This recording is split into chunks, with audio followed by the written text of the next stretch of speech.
tem várias coisas que acontecem que as pessoas não têm a menor noção, tá? Eu recebo mulheres aqui dizendo assim, por exemplo, ah, eu vivo com ele, mas eu não tenho nada no papel. Então ele diz que eu não tenho direito. Tem, claro que tem direito, né? Claro que a pessoa que tem uma certidão de casamento vai ter mais facilidade. A pessoa que tem uma escritura de união estável vai ter uma facilidade maior. Mas a pessoa que não tem isso não significa que ela não tenha direitos. Ela vai ter direito na divisão dos bens, sim. Por quê? Porque ela tem uma relação que é constituída, é pública, né? Tem a intenção de constituir família, isso já basta. Não tem mais aquela coisa antiga, sabe? Que às vezes as gurias chegam aqui para mim e dizem assim, ah, mas eu moro com ele, mas não faz 5 anos. Nada a ver mais isso aí, sabe? Não precisa. Se tu tem uma relação pública com intenção de constituir família, basta. Se tem uma união estável. E nessa união estável, a gente tem a divisão de bens. Então, assim, a mulher que trabalha em casa, ela pode receber pelo serviço da casa? Não. A menos que ela seja empregada doméstica. Mas aí ela não vai ser esposa nem companheira. Certo, né? isso é um fato, né? Ela vai ser empregada. Papel diferente. Agora, o que é importante, que também já aconteceu de chegar aqui no escritório, a cliente dizer assim, ah, mas ele comprou tudo na casa. Eu não trabalho. Eu só cuidei dos filhos. Só cuidei dos filhos. Olha como a mulherada acaba se poluindo a mente, né? Ela diz, eu só cuidei dos filhos. Meu Deus do céu! Cuidar de 3, 4 crianças é um caos. Então não é só cuidar dos filhos. Aquela mulher foi ali, ela se doou, ela foi mãe e ela ficou em casa na retaguarda. Isso é uma coisa que eu sempre costumo dizer para elas, para que elas se fortaleçam, entendeu? Tu tá na retaguarda. Ah, mas o meu marido é que bota dinheiro em casa, ele compra as coisas, foi ele que comprou a casa, foi ele que pagou o financiamento, sei lá o quê. Ok, mas tu tem a tua parcela de auxílio nisso. Não significa que o fato de tu não trabalhar não vá te dar direito à divisão de bens. Nessa pergunta que tu recebeu, não te dá direito a receber um salário por trabalhar em casa. Mas te dá direito, em caso de uma separação, né, um divórcio, tu ter sim um valor para receber da divisão de bens. Agora, pode acontecer, de repente, aí é uma questão muito de acerto entre o casal. Tu pode fazer um pacto pré-nupcial onde tu diz assim, tá, eu não vou trabalhar, mas aí tu, como meu marido, me dá uma mesada de 5 mil por mês. 1.000 por mês, me dá um salário mínimo para eu gastar com as minhas coisas. Aí tu pode receber. Tu vai acabar recebendo pelo teu trabalho em casa, não como empregada. Mas isso é um acerto. É um combinado. Não tem legislação que diga que a mulher tem que receber, que o homem tem que pagar uma mesada, não tem. O que tem é, após o divórcio, esta mulher, por exemplo, que nunca trabalhou, que foi impedida de trabalhar, tem esse detalhe, tá? Não basta ser só uma mulher tipo, ah, eu tenho aqui, no meu caso, eu tenho 39 anos e eu não quero trabalhar. Eu quero ser sustentada pelo meu marido. Aí daqui a 5 anos eu termino o relacionamento, ou ele termina, e aí eu quero pensão. É diferente do que uma mulher que o marido não deixa trabalhar. Se ela tiver a prova de que o marido não permite que ela trabalhe, quando ela fizer essa separação, ela vai ter direito a uma pensão, sim. Por quê? Porque ela tem que se restabelecer no mercado de trabalho. Seja de qualquer profissão que o marido, por exemplo, tenha. Qualquer profissão, não interessa. Se a mulher, o que acontece? Assim, se a mulher provar que ela foi impedida de trabalhar, eu acabei não trabalhando porque eu fiquei cuidando dos filhos, porque nós tínhamos um trato de que eu ia ficar cuidando dos filhos até 2 anos, não sei o quê. Tá. Vai ter uma pensão para criança, natural, né? E também pode ter uma pensão para a esposa, ex-esposa, ex-companheira. Pode ter. No caso de uma pessoa idosa, por exemplo, os casamentos antigos, sabe? Que o pessoal, assim, as mulheres acabavam não trabalhando, ficando em casa cuidando dos filhos e aí nunca se separavam. Só que começou essa questão mais nova do pessoal a mulherada meio que abriu os olhos assim e dizer, não, só um pouquinho, não precisa aguentar isso pro resto da vida, que tem gente se separando com 70 anos. com 60 e poucos anos. E aí uma pessoa que se separa com 60 e poucos anos não ingressa no mercado de trabalho. Principalmente se nunca trabalhou. O que acontece? Os juízes, neste caso, alguns juízes, neste caso, entendem que essa mulher tem sim direito a uma pensão vitalícia. Porque ela foi impedida de trabalhar, teve a vida inteira ali à disposição do marido e dos filhos, e agora ela não pode ser largada assim a Deus dará, né? Então ela vai ter direito a uma pensão vitalícia. Se é uma mulher nova, tipo nós, que tem condições de trabalho, tem saúde, tem uma profissão, o juiz dá ali 6 meses, 12 meses de pensão só para que ela se insira no mercado de trabalho novamente. Também porque não seria justo, né? Não seria justo ela poder ficar em casa com as pernas para cima enquanto o homem vai lá e paga a pensão. Acho que também a gente tem que ter um pouco de bom senso, né? E outras coisas que me acontecem muito aqui, que o pessoal chega, eu até fiz uma cola aqui de tudo que vem me acontecendo, porque, menina, é cada coisa. Às vezes as mulheres... Diga. Uma coisa que eu tinha, não sabia disso, que tu me esclareceu agora, é que eu pensava, como é que é a nossa mente, né? Que somente mulheres, esposas, por exemplo, de homens que são funcionários públicos. Então, isso não é uma verdade. Não, qualquer mulher e qualquer marido. Tá. Até um marido que seja, por exemplo, autônomo. Tá? Ela vai ter direito à pensão se ela conseguir provar. Aí, assim, uma coisa que eu sempre falo que é bem importante.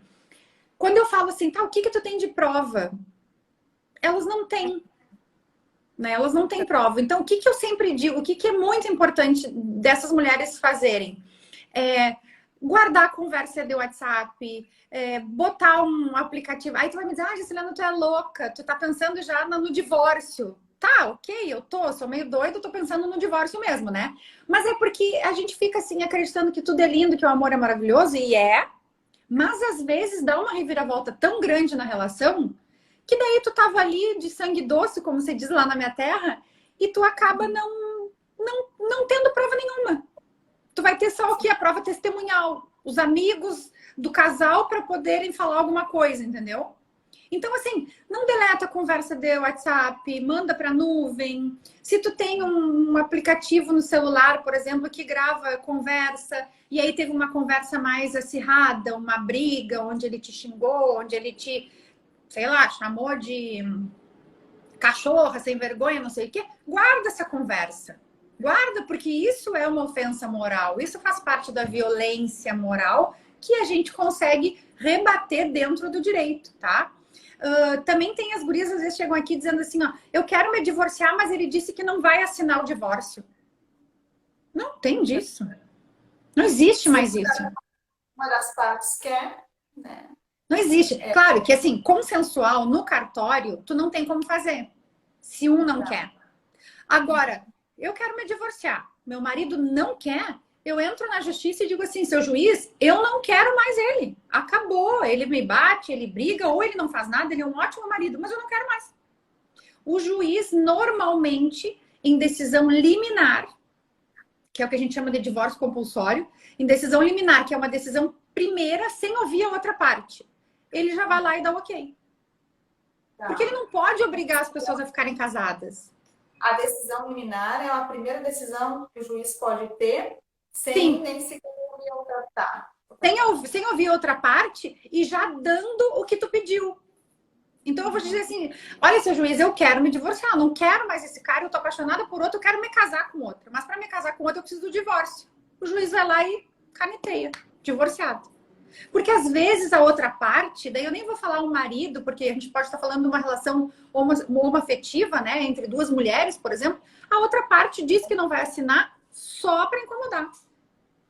Só para fazer confusão. Então, né, teve essa já modalidade de divórcio que está sendo bem aceita pelo judiciário, que é o divórcio compulsório. Tá? Pediu em liminar, já sai. Depois, ainda nessa parte do direito de família. Tu me corta, viu? Que se deixar eu vou ficar tagarelando 1 hora aqui. Faz assim, ó, que daí eu paro. E o pessoal que quiser perguntar, pergunta, viu? Na parte de direito e família também, o que é importante e que eu vejo muito acontecer é a questão da guarda. Os alimentos a gente sabe que é uma briga bárbara, né? Porque às vezes os alimentos aqui que diz, é 30% do que a pessoa ganha. Ou 30%. Pensão alimentícia. Ou 30% que a pessoa ganha, ou 30% de um salário mínimo. Gente, isso aí não dá para criar. É só alimentos, né, incluído na pensão. Porque o nome já diz, pensão alimentícia, mas vai além da alimentação. Vai. Esse dinheiro deveria servir para o sustento no todo da criança, tá? Então, assim, tu não precisa com aquele dinheiro comprar só comida. Mas com esse dinheiro da pensão, tu tem que usá-lo para a criança. Não é para ti no salão do cabeleireiro fazer unha e cabelo. Não. É para a criança, né? E a gente sabe que tem mãe que faz, assim. Mas não deveria. Então, esse dinheiro é para a escola, para o transporte, para alimentação, para roupa. Mas a gente usa como pensão alimentícia num todo, né? E claro que o valor normalmente não dá. E aí as mães é que se viram, né? Então, já aconteceu de eu ter um caso que eu liguei para o pai da criança e falei, olha, se tu não depositar o dinheiro, eu vou ter que fazer um pedido de prisão, porque faz 3 meses que tu não deposita e ela não tem mais dinheiro. E ele disse assim para mim, eu não tenho trabalho, tu quer que eu faça o quê? Que eu roube? E eu falei, sim. Aí ficou aquele silêncio no telefone. Gente, eu não sei o que a pessoa vai fazer, mas ela tem que se virar para arrumar dinheiro para o filho. Porque se o filho tá com a mãe e a mãe tiver que se prostituir para arrumar dinheiro para a criança comer, ela vai fazer. Então, o que o pai vai fazer para arrumar dinheiro para dar essa pensão não interessa. E se ele não fizer, ou voltando a dizer, né, o pai que eu digo a outra parte, porque também sendo uma relação homoafetiva, um que tá com a criança com a guarda, digamos assim, vai receber os alimentos e o outro vai ter que pagar, ou a outra. Né? E o que vai ser feito para isso não interessa. Não interessa que a gente tem que pensar no bem da criança. E se for por... Agora eu lembrei de uma coisa até, se for o pai ficar com a guarda da criança, ele tem direito de pedir para a mãe a pensão alimentícia? Tem. Acontece. Tem, acontece. É muito raro, tá? É bem raro. Primeiro, é bem raro o pai ter uma guarda unilateral. Porque hoje a guarda ela é compartilhada, tá? A forma de guarda ela é compartilhada. Ou seja, os dois vão ter decisões, vão ter direito a tomar decisões sobre a vida da criança. Não é aquela coisa que... não é aquela coisa assim, só a mãe vai decidir ou só o pai. Não, os dois vão ter. Só que aquele que tiver mais condições vai ter que dar pensão para o que tem menos condições. Independente de ser a mulher ou o homem. E no caso de uma guarda unilateral, onde só o pai tem a guarda, por algum motivo, o que é bem raro, mas eu conheço um caso onde o pai criou a menina desde os 3 anos. Nesse caso, a mãe deveria pagar pensão. Porque a situação é a mesma, né? O dinheiro serve para manutenção da criança, não interessa quem vai pagar. E no caso que, se o pai ou a mãe, enfim, aquela pessoa que tem mais e não paga, a gente pode pedir pensão para os avós. Porque sempre tem que pensar no bem da criança. Tá? Então, a mãe tem esse direito de pedir pensão para os avós, por exemplo, paternos. Tá? Outra coisa, que as meninas... Fala. Já fizeram uma pergunta aqui, não sei se quer responder agora. Pode ser? Eu não enxergo aqui. Tá. A Luanda? Me separei judicialmente e não me divorciei há mais de 10 anos. O que devo fazer para fazer esse divórcio? Luanda, seguinte, se tu tem filho menor de 18 anos, o divórcio só pode ser feito via judicial, tá? Pode ser consensual, provavelmente, se tu te dá bem com teu ex, é muito tranquilo.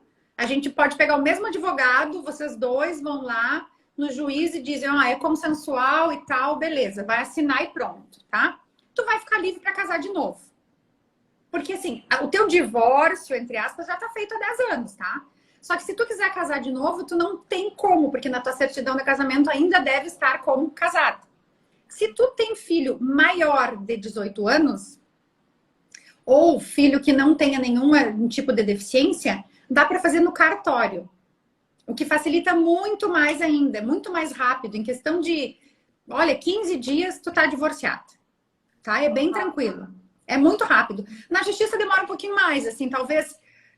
Bom, agora nessa situação de pandemia, Entre processo demora, né? com processo demora e na situação de pandemia mais ainda. Vamos lá, uns 6 meses para homologar o divórcio, mas no cartório 15 dias está pronto. É isso? Era só essa, né? É. Era essa. Outra coisa, gurias, com relação a sair, casar de novo, namorar, trabalhar fora, deixar na creche. Ah, eu vou perder a guarda do meu filho se eu arrumar um novo namorado. Não vai. Ah, eu vou perder a guarda do meu filho se eu for pra balada. Não vai. Ó, filha da Luanda, 23. Então é tranquilo, Luanda. É só ir no cartório. Só que tu vai precisar de um advogado, tá? É obrigatória a presença de um advogado para fazer isso. Fala com o teu ex, se tiver tudo ok, me dá um toquezinho, a gente conversa. É bem tranquilo. Se tu tiver, não sei qual é a tua região também, né? Mas a gente resolve, tá? Eu costumo dizer assim, ó, que ninguém sai do meu escritório sem uma solução. Se eu não posso fazer, eu arrumo quem faça. Se eu não tô na cidade, eu contrato um colega na cidade para fazer, mas a gente dá um jeito, tá? Não te preocupa. Só, se tu quiser o divórcio, a gente resolve.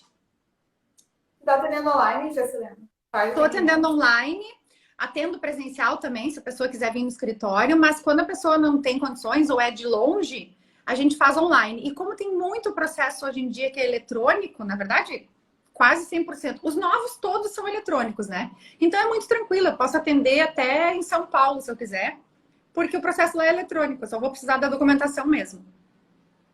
Então, Aline, voltando, as mamães podem sair, podem namorar, podem casar de novo, podem usar vestido curto, pode fazer o que quiser da vida. Isso não tira a guarda de filho. Olha, a gente sempre ouve na faculdade, né? Esse caso eu não conheço, tá? Eu conto porque os professores contam na faculdade. Para uma mãe perder, assim, uma guarda, olha, nem mãe que trabalha com prostituição perde a guarda. Sabe? Para mãe que, por exemplo, se prostitui, que tem como profissão, que é uma profissional do sexo, para ela perder a guarda, só se ela levar a criança para dentro do quarto. Por negligência. Completa. Agora, se ela deixar a criança com a avó, por exemplo, e vai lá fazer o seu trabalho, independente do trabalho que for, porque é um trabalho, é muito difícil tirar a guarda da mãe, tá? Então, assim, essa história que a gente ouve, que os pais falam, ah, não sei o quê, vou te tirar a guarda porque tu saiu com uma outra. Isso é balela. Não acreditem, tá? Adoção também. Mulheres têm direito a adotar, mesmo sendo solteiras. Sabia? Não, a gente às vezes... Não, preferência por casais? Então, não é tão simples. Quando tu é solteira, uma mulher ou um homem solteiro, ou um casal homoafetivo, não é tão simples. Porque existe lá no fundinho aquela preferência, sim, pela família tradicional, tá? Mas é possível. Né? Existe essa possibilidade. E quando tu opta por pegar uma criança já de uma idade um pouco mais avançada, tipo, pega uma criança que passou dos 5, 6 anos, aí a facilidade é muito maior.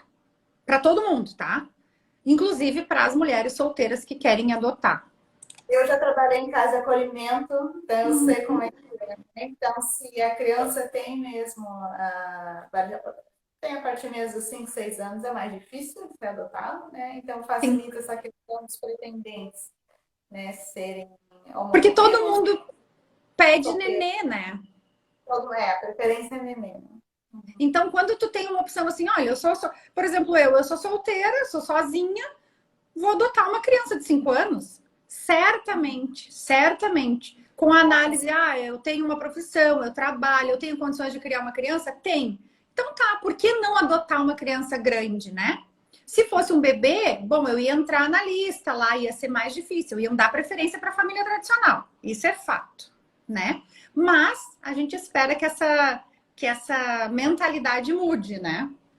Outra coisa também que é bem interessante para a mulherada, que esses dias também me caiu aqui um caso, são alimentos gravídicos. Já ouviram falar nisso?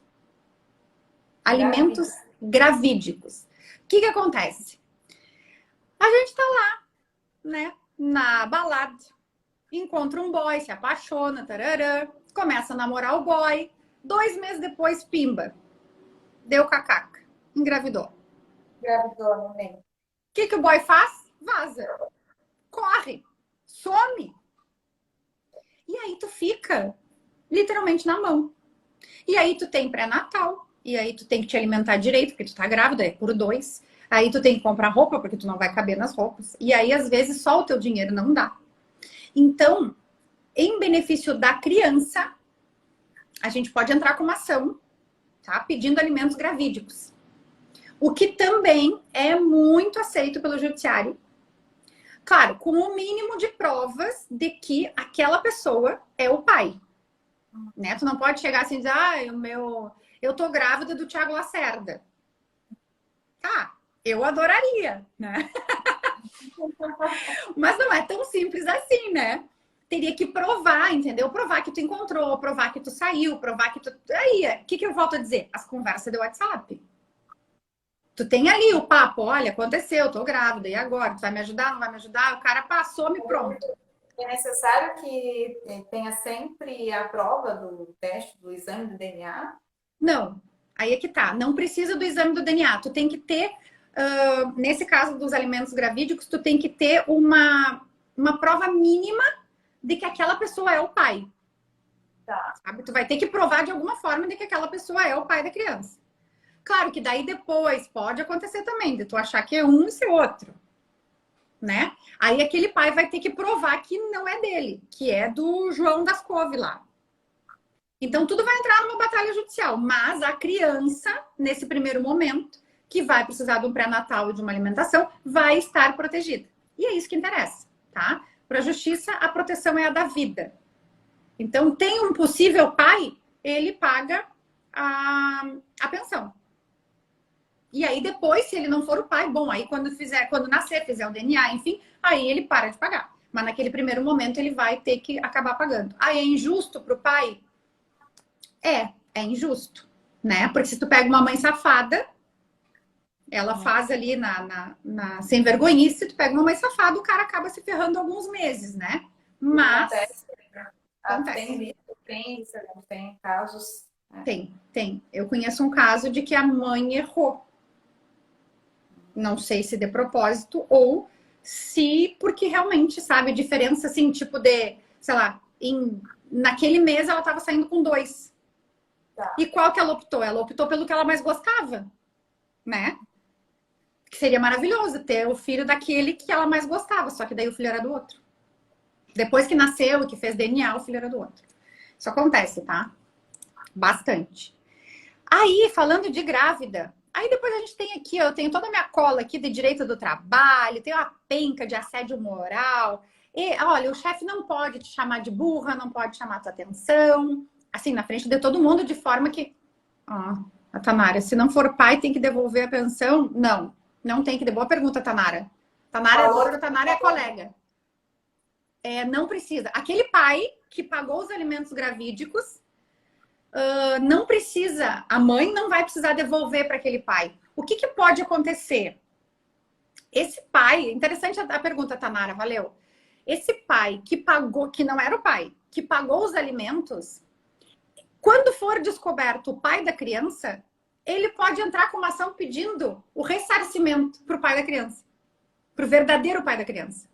Então, o pai que achava que era pai e não era, pode entrar depois, quando descobrir quem é o pai verdadeiro, pedindo o ressarcimento daquele valor que ele pagou.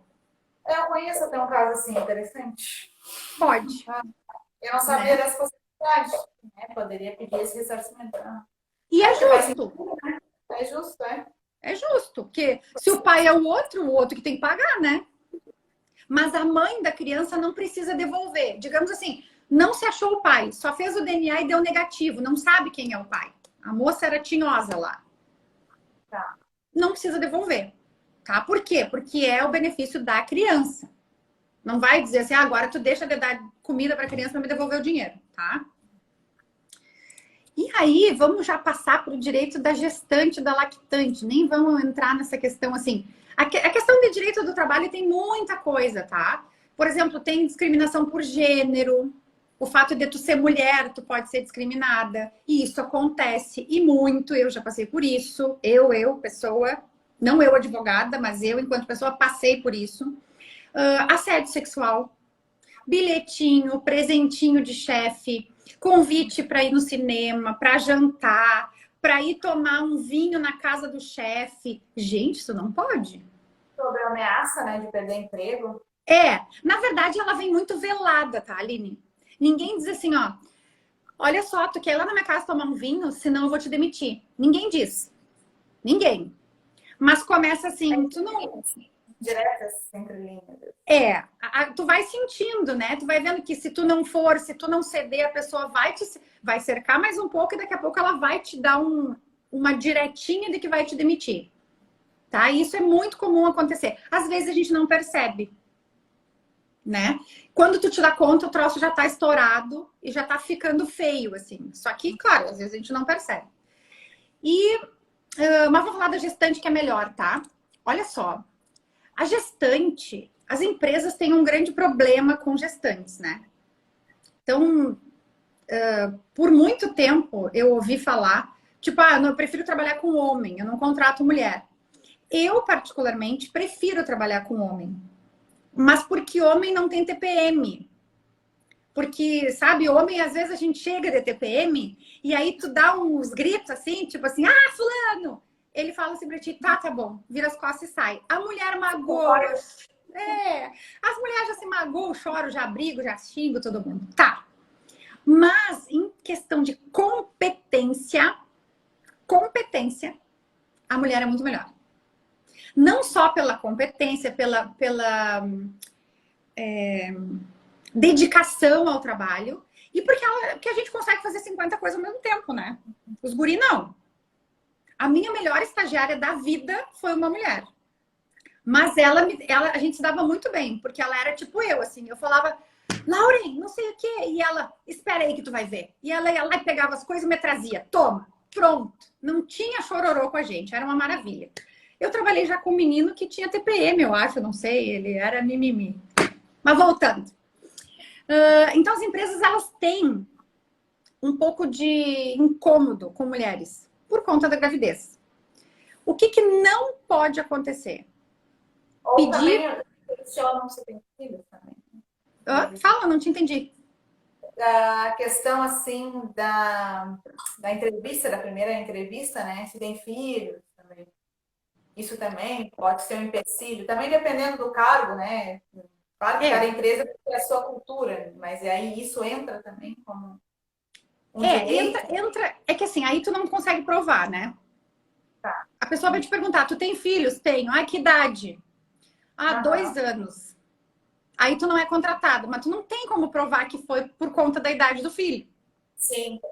Né? Então, essa prova é muito difícil de fazer. Tipo assim, eu não fui contratada porque eu tenho filho pequeno. É muito difícil de conseguir provar isso. Agora, a empresa, por exemplo, não pode te pedir um exame de gravidez. Tá. Não pode falar assim, eu preciso que tu faça um exame de gravidez antes de entrar. Não. Mas ela pode pedir na saída. Porque tem, claro que tem um exame médico, né? Tem que ser atestado, enfim, né? Mas alguma doença específica. Não, eles não podem. Assim, tem aquele exame admissional que vão te perguntar coisas de trabalho, audição, movimentação, enfim, dependendo do cargo que tu for assumir. Mas naquele exame, o médico não tem como ver se tu tá grávida. Tu não pode ser submetida, por exemplo, a um exame de toque. Né? Que as mulheres que estão nos ouvindo, nos vendo aqui, sabem o que é. Tu não, né? Tipo assim, faz um exame de toque para ver se ela tá grávida. Não. Faz um exame de sangue para ver se ela tá grávida. Não. Faz um exame de sangue para ver se ela tem HIV. Não. Não pode. Mas na hora de sair da empresa, a empresa pode exigir um exame de gravidez. Aí tu vai me perguntar, mas como assim? Por quê? Por quê? Porque a grávida, ela tem direito a uma estabilidade do dia que descobriu que está grávida, que anunciou para a empresa, olha, eu estou grávida, até 5 meses após o parto. Ela não pode ser demitida. Então, quando a pessoa sai da empresa, se a empresa fizer um exame de gravidez, ela não está grávida. foi demitida e não está grávida. Ok. Agora, se ela faz um exame e diz, putz, ela está grávida, então não pode demitir. Tá? Porque tem esse período de estabilidade. Que é diferente. Estabilidade é o quê? Ela não pode ser demitida. Isso é diferente da licença maternidade. A grávida, a mãezinha lá, tem direito a 120 dias após o parto. Às vezes até antes do parto, né? Que é a licença maternidade. Às vezes está muito inchada, muito coisa. Pede a licença antes e aí leva esses 120 dias para ficar com o neném, tá? Tem algumas empresas que participam num programa que é a empresa cidadã. Daí elas conseguem aumentar, nas empresas particulares, né? Que entram nesse programa, elas conseguem aumentar para 180 dias de licença maternidade.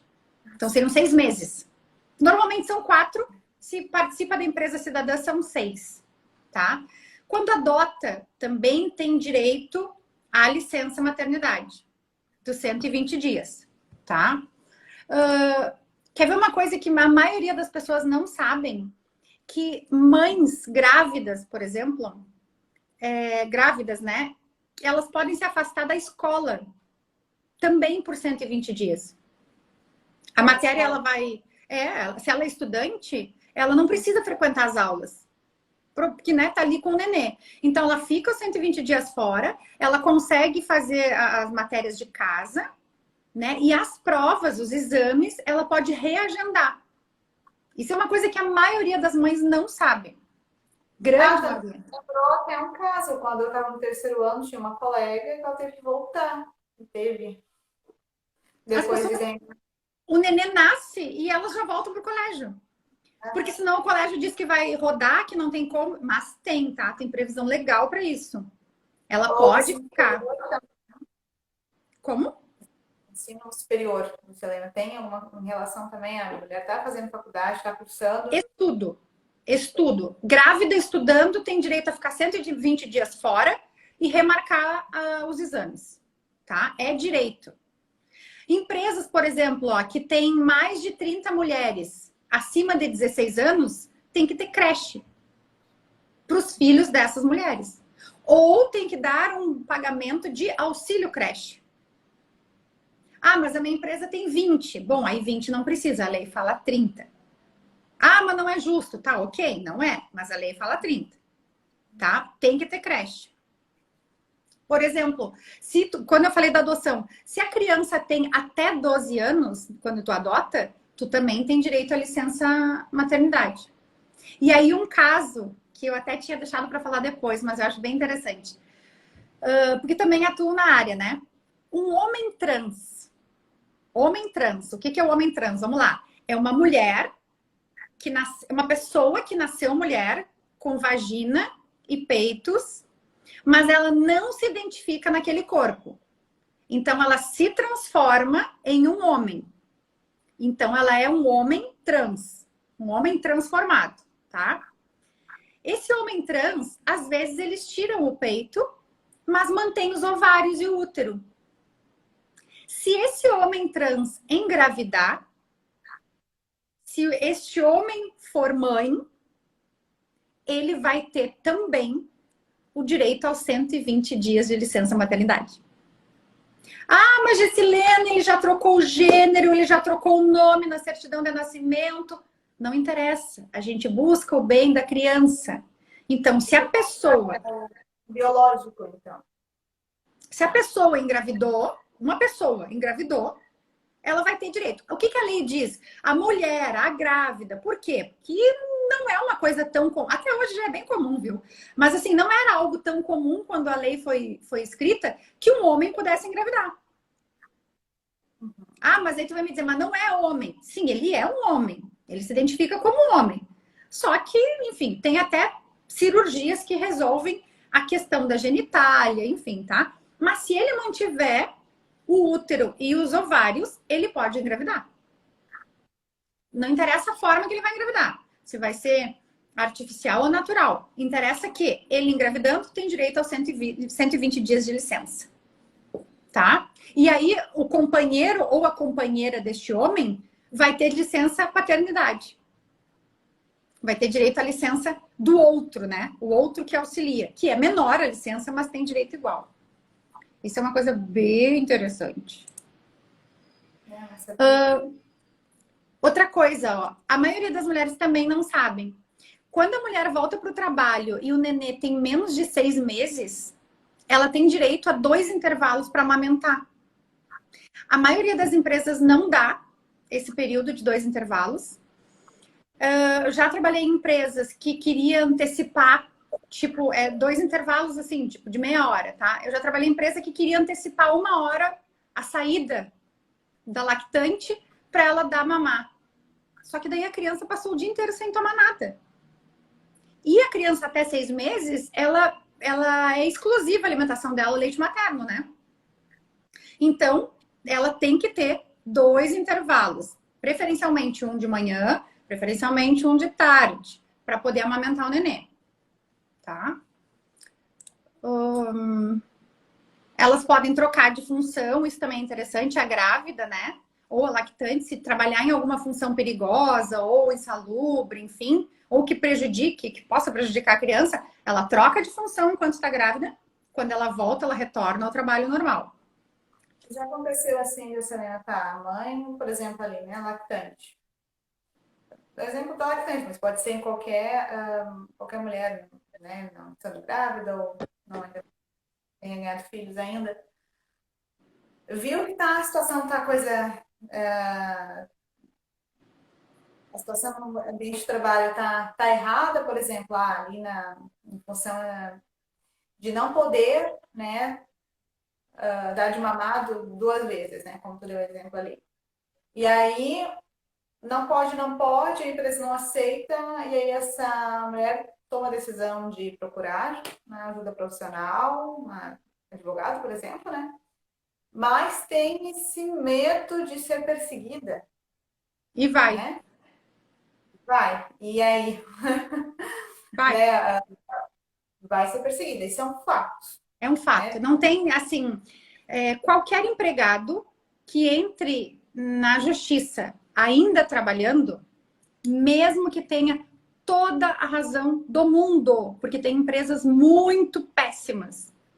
Se o empregado entrou na justiça e ele está trabalhando, ele vai sofrer assédio ou ele vai ser demitido. Isso é fato, assim. Se ele não for demitido da empresa de imediato, assim que a empresa recebeu a citação, já demite a pessoa. Se não for assim, essa pessoa vai sofrer, vai, assim, ó, eu já vivenciei isso dando consultoria para a empresa, tá?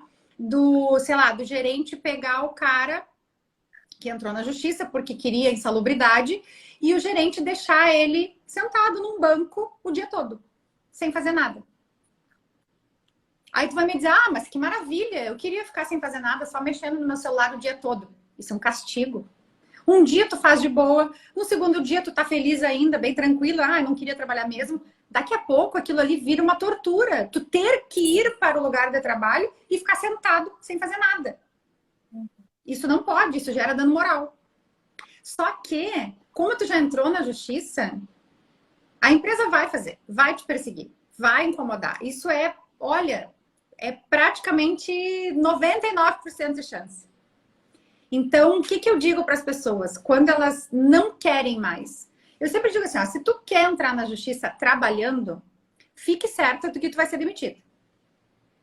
Ou então, entra na justiça, pede a rescisão indireta por algum motivo, né? Por assédio, por ausência de pagamento de salário, enfim. E aí já não vai mais trabalhar. Existe essa possibilidade de acordo, por exemplo? Agora sim. Agora sim, tá? Antes, o que acontecia antes? Ou tu fazia um acordo judicial, né? Entrava na justiça, pedia teus direitos e fazia um acordo judicial. Ou então tu pedia demissão, ou a empresa te demitia. Hoje, com a reforma trabalhista, existe a possibilidade de tu fazer um acordo com a empresa. O que significa isso? Se a empresa te manda embora, ela tem que pagar vários direitos. Se tu pede para ir embora, tu perde vários direitos. Então, nesse acordo que foi acrescentado agora com a reforma trabalhista, cada um cede um pouquinho. Então, a empresa vai pagar, mas não vai pagar tudo que devia, se demitisse. E o empregado vai perder, mas não vai perder tudo que perderia se pedisse a demissão. Vai ficar uma coisa no meio termo ali. Então, para mim, é a melhor solução sempre. Tá? Porque uma demanda judicial é muito cansativa. É muito trabalhosa, é muito desgastante para as partes. A gente está acostumada, faço isso todo dia. Né? Então, eu me envolvo com o cliente, eu sofro junto. Às vezes a gente está na audiência, o cliente... Já aconteceu também, eu quase morri.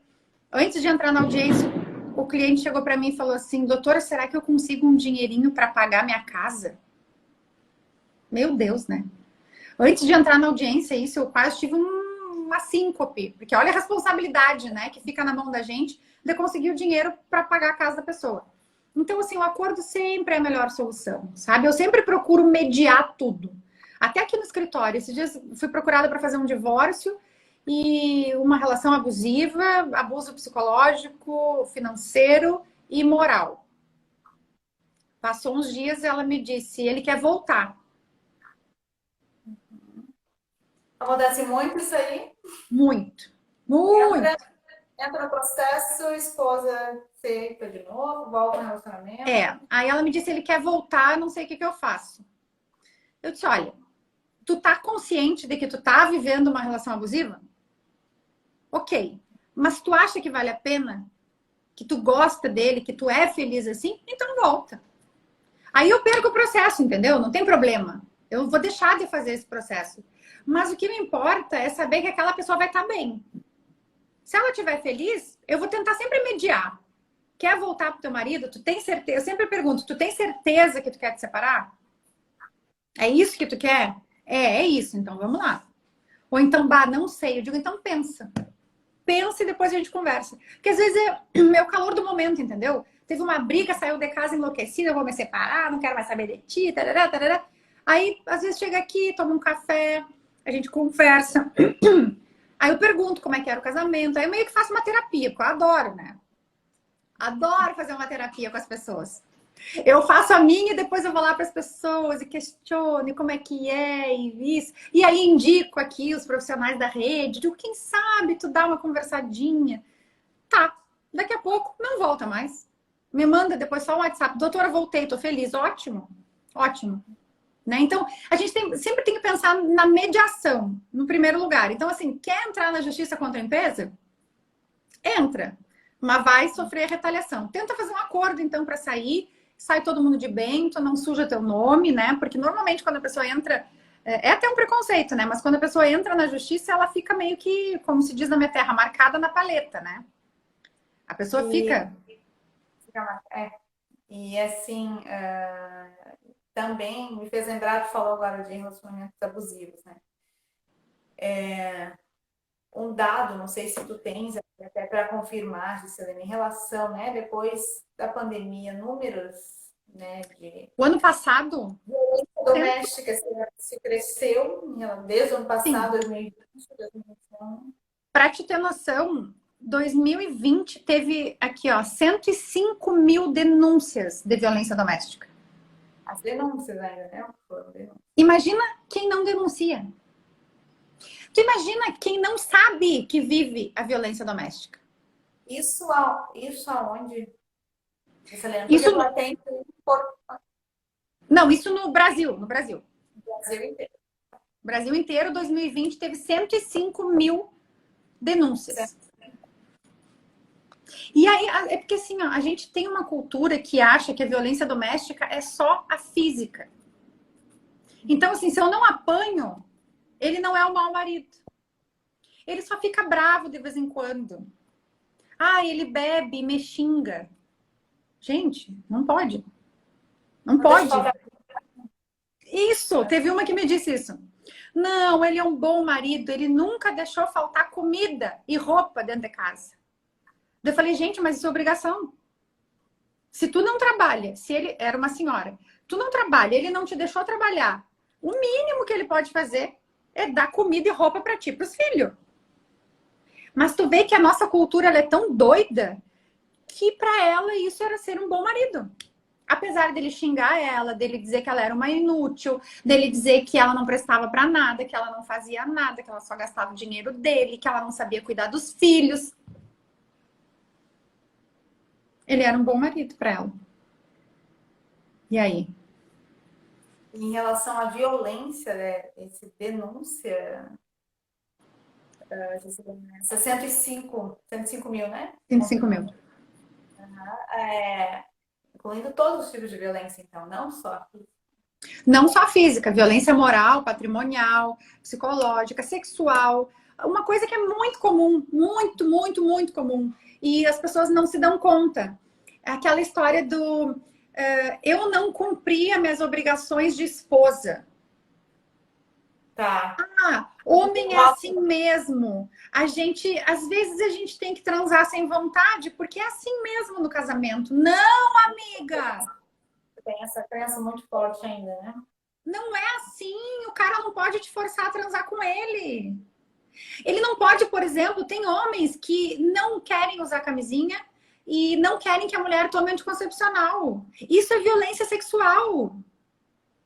Sabe, tu tá ali dormindo, quando tu acorda já tá no meio do vucu-vucu porque o cara te pegou dormindo. Isso é violência sexual. Não pode. Não pode. E a gente tem que se dar conta disso. Não é cumprir obrigação de esposa, de namorada. Não existe isso. Não pode, a gente não pode aceitar essa cultura. Sabe, quando tu diz, claro que às vezes tu não tá muito afim, daí começa o vucu-vucu e tal, tu fica afim, ok. Mas aí tem aquele dia que tu tá, sei lá, com cólica, tu não quer porque tu não quer e o cara insiste. Não pode. Tem que ter respeito. Se existe essa insistência, é violência, é estupro.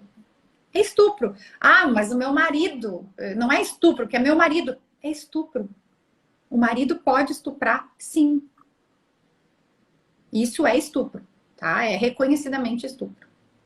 Então, a partir do momento que fere, né? Não só fisicamente, né? Mas moral. Tu não quer. Só, né? Moralmente, tu simplesmente não quer, tu não deseja isso. Tu não deseja. Então, e aí eu falo de várias coisas, sabe? Eu não tô falando só de sexo, ato em si, né? Mas, por exemplo, sei lá, masturbação. E vamos ser bem claros, porque aqui todo mundo é adulto, mas tipo assim, tu não quer. E o cara insiste que tu tem que fazer. Isso é abuso. Né? E a gente não pode permitir, sabe? A nossa cultura foi muito criada assim. Tu é mais nova que eu, mas assim, a minha geração ouviu muito isso. Ah, cumprir obrigações de esposa. A geração da minha mãe, da minha avó, cumpriram obrigações de esposa, mesmo sem querer. E quando é que eles vão cumprir as obrigações de esposo? E assim, não tô falando só que o homem é abusador, tá? Tem mulher abusadora também. Muito. Tem mulher abusadora também. E a violência sexual é só do homem contra a mulher. Não! A mulher pode abusar sexualmente do homem também. Pô, às vezes o cara não quer. E a tarada vai lá e insiste. É abuso, gente. A gente ri porque não é comum. Também, né? Também entra, né, nessa parte, nessa questão de não conseguir, não cumpriu ali, né, o ato, né? Também muito dessa crença desqualificada. Assim, é muito tênue, sabe, a linha da violência doméstica, mas ela, cada dia mais as mulheres estão ouvindo, estão lendo, tem mais pessoas falando, e isso é maravilhoso, porque daí tu começa a perceber, sabe, às vezes tu, só um pouquinho, tem alguma coisa estranha. Isso não é, eu já ouvi isso em algum lugar. E aí tu começa a observar a tua relação e a violência, isso é importante falar também, que essa violência doméstica, ela não é necessariamente só entre homem e mulher, tá? Pode ser entre familiares, pode ser entre irmãos, pode ser cunhado, sogros, enfim, né? Pode ser uma violência moral familiar. E aí, para isso, a mulher tem o direito do quê? Ela tem o direito de fazer uma medida protetiva. Ela pode, se for o caso, o marido, sei lá, Se for o marido, ela pode afastar o marido do lar. Né? Pode ter um ordenamento judicial que diz que ele não vai ficar perto dela a 200 metros. Ele não pode falar com ela nem no WhatsApp, nem no Instagram, nem no Facebook, em lugar nenhum. Pode acontecer, tá? Se for uma pessoa que não mora junto, vai pedir só o afastamento. Ah, é sei lá, meu cunhado. Meu cunhado tentou me agredir ou me agrediu. Entra com uma medida protetiva contra o cunhado e pede o afastamento. Que ele não esteja no lugar que tu estás e que ele não mantenha contato contigo. Qualquer tipo também de violência. Qualquer tipo de violência. E assim, ó, claro, tem muita mulher também que faz sacanagem, tá? Tem. Mas esse tipo de violência, tu chega na delegacia, faz o boletim de ocorrência e ele já é encaminhado. E eles, no outro dia, 1 ou 2 dias depois, o juiz já despacha e a brigada já vai lá e tira o cara de casa. Ah, mas o cara não fez nada. Bom, daí ele vai ter que provar. Por isso que, assim, para aquelas mulheres sem vergonha, é uma facilidade, entendeu? Mas para aquelas que vivem essa violência mesmo, é muito tranquilo, porque a brigada vai lá e diz para ele, olha, o senhor tem que arrumar suas coisas, sair daqui, o senhor não pode voltar. Se descumprir a medida protetiva, se chegar aqui perto, se ligar para ela, se mandar WhatsApp, vai preso. Vai preso. E vai mesmo, tá? E vai mesmo. Vai. Eu comecei de casa assim, vai preso mesmo. Vai preso. Então... Até teve um comentário aqui, Silena, da Daniela. Oi, Dani. A mediação é sempre uma boa saída. Importante estimular a autocomposição das partes. Sempre, Daniela. É o que eu penso aqui, tá? Uma, porque entrar em guerra não leva a nada, né? Em lugar nenhum. Eu sempre fui muito combativa, sabe? Tive uma época da minha vida, meu Deus, eu dava um boi para não entrar e uma boiada para não sair. Só que chega um limite isso que tu acaba te desgastando tanto sem a menor necessidade. Então hoje eu sempre tento mediar. Tem certeza que tu quer? Às vezes a pessoa vem aqui e eu digo assim, quem sabe tu vai em casa, dá uma pensadinha, né? Conversa com o marido, vamos fazer terapia de casal. Eu adoro indicar terapia de casal e psiquiatra para todo mundo. Eu digo, ó, vamos lá tomar umas boletinhas, depois vocês fazem terapia de casal, todo mundo calmo, medicado. Ajuda muito.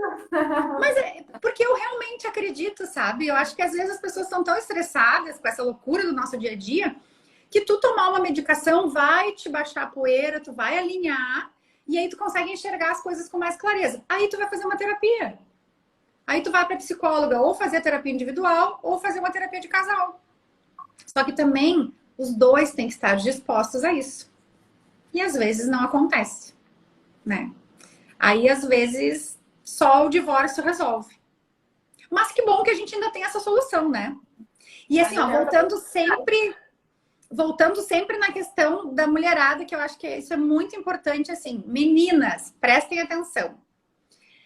Antes de se desesperarem, antes de seguirem numa relação infeliz, horrorosa, deprimente, que judia de vocês, porque ele disse que tu não tem direito a nada, ele disse que vai te tirar a guarda dos filhos, ele disse que vai te deixar na rua, porque ele disse o que ele disse, ignora.